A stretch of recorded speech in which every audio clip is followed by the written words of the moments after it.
హల్లెలూయా.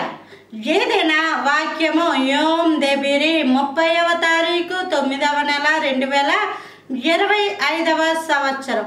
మన దేవుడు ఇస్తున్న చక్కటి మాట గలతీయులకు రాసిన పత్రిక 3వ అధ్యాయము 8వ వచనం.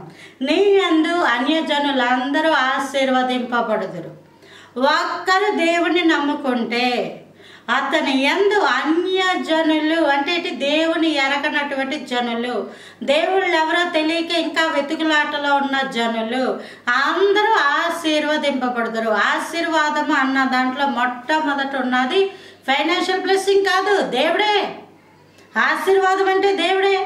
యాకోబు బహు ధనవంతుడైపోయాడు. యాకోబుకి బహుగా పిల్లలు ఉన్నారు. యాకోబుకి దాసి జనాంగం ఉన్నారు. యాకోబుకి గుడ్లు, మేకలు, ఒంటెలు అన్నీ ఉన్నాయి. అయినా సరే ఒక్కడు ఉండి దేవుడి దగ్గర ప్రార్థించాడు. ఎబ్బోకూరేవు దగ్గర, నీవు నన్ను ఆశీర్వదించితేనే కానీ నేను నిన్ను విడిచిపెట్టనని. అప్పుడు దేవుడు ఏమన్నాడు, నేను నిన్ను ఆశీర్వదిస్తున్నాను అన్నాడు. మరి ఇంకేంటి ఆశీర్వాదం అంటే? దేవుడే ఆశీర్వాదం. దేవుడు ఉండడమే ఆశీర్వాదం. దేవుడు ఉండడమే ఆశీర్వాదము. దేవుడిని మానేసి ఆశీర్వాదాలు అంటే ఇదిగో ఫైనాన్షియల్ బ్లెస్సింగ్, ఇదిగో గర్భఫలం, ఇదిగో పెళ్ళి, అదిగో ఉద్యోగం, ఇదిగో గృహం, ఇదిగో ఆరోగ్యం కాదు. దేవుడు ఉంటే దేవుళ్ళు అన్నీ గుప్తములై ఉన్నాయి. సర్వ సంపదలన్నీ ఆయనలో గుప్తములై ఉన్నాయి. కాబట్టి నీ యందు అన్యజనులు ఆశీర్వదించబడతారంటే నీవు ఒక్కడివి చాలు. నీవు ఒక్కడివి చాలు. దేవుడిని నమ్ముకొని నీతిగా ప్రవర్తిస్తూ నీతిగా ఉంటూ నా దేవుడు నన్ను చూస్తున్నాడని భయపడినప్పుడు నిన్ను చూసి జనాలు భయపడతారు. ఇదిగో అతను చాలా కరెక్ట్ అయిన మనిషి, అతను యథార్థవంతుడు, అతను నీతిపరుడు, అతను యందు ఏ కపటం లేదు అని మనుషులే చెప్తారు. ఎందుకు? నువ్వు దేవునికి భయపడి నువ్వు నడుస్తున్నావు కాబట్టి. అప్పుడు నీ వలన అన్యజనులు ఆశీర్వదించబడతారు. సొదొమ గొమొర్రా పట్టణాలు కాలిపోవడానికి కారణం వారి యొక్క పాపం. అవన్నీ ఒక ఎత్తు అయితే మరి యొక్క కారణం ఏంటంటే సార్, ఆ ఊరిలో 5 నీతిమంతులు కూడా లేకపోవడం.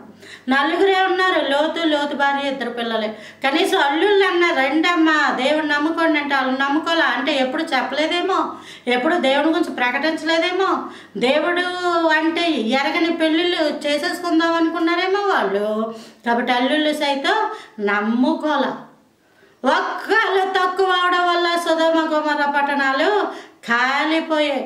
నువ్వే కనుక ఒక్కడివే అయితే నీ ద్వారా అనేక మంది అన్య జాతి ప్రజలు ఆశీర్వదింపబడుదురు గాక. నీ వలన నీ కుటుంబం ఆశీర్వదించబడును గాక. నీ వలన నీ జనాంగం ఆశీర్వదించబడును గాక. నీ వలన నీ కుటుంబాలు వీధులు ఊర్లు రక్షించబడును గాక. అనేక మంది సేవకులు ఒక్కలు లెగుస్తారు. ఆ ఒక్కలు వేల మందిని రక్షిస్తుంటారు. వేల మందిని ప్రభు సన్నిధి వైపు తిప్పుతుంటారు. నీవెందుకు కాకూడదు? కాబట్టి నీ యందు కూడా అన్యజనులు ఆశీర్వదింపబడుదురు గాక. Praise the Lord. ఆమేన్.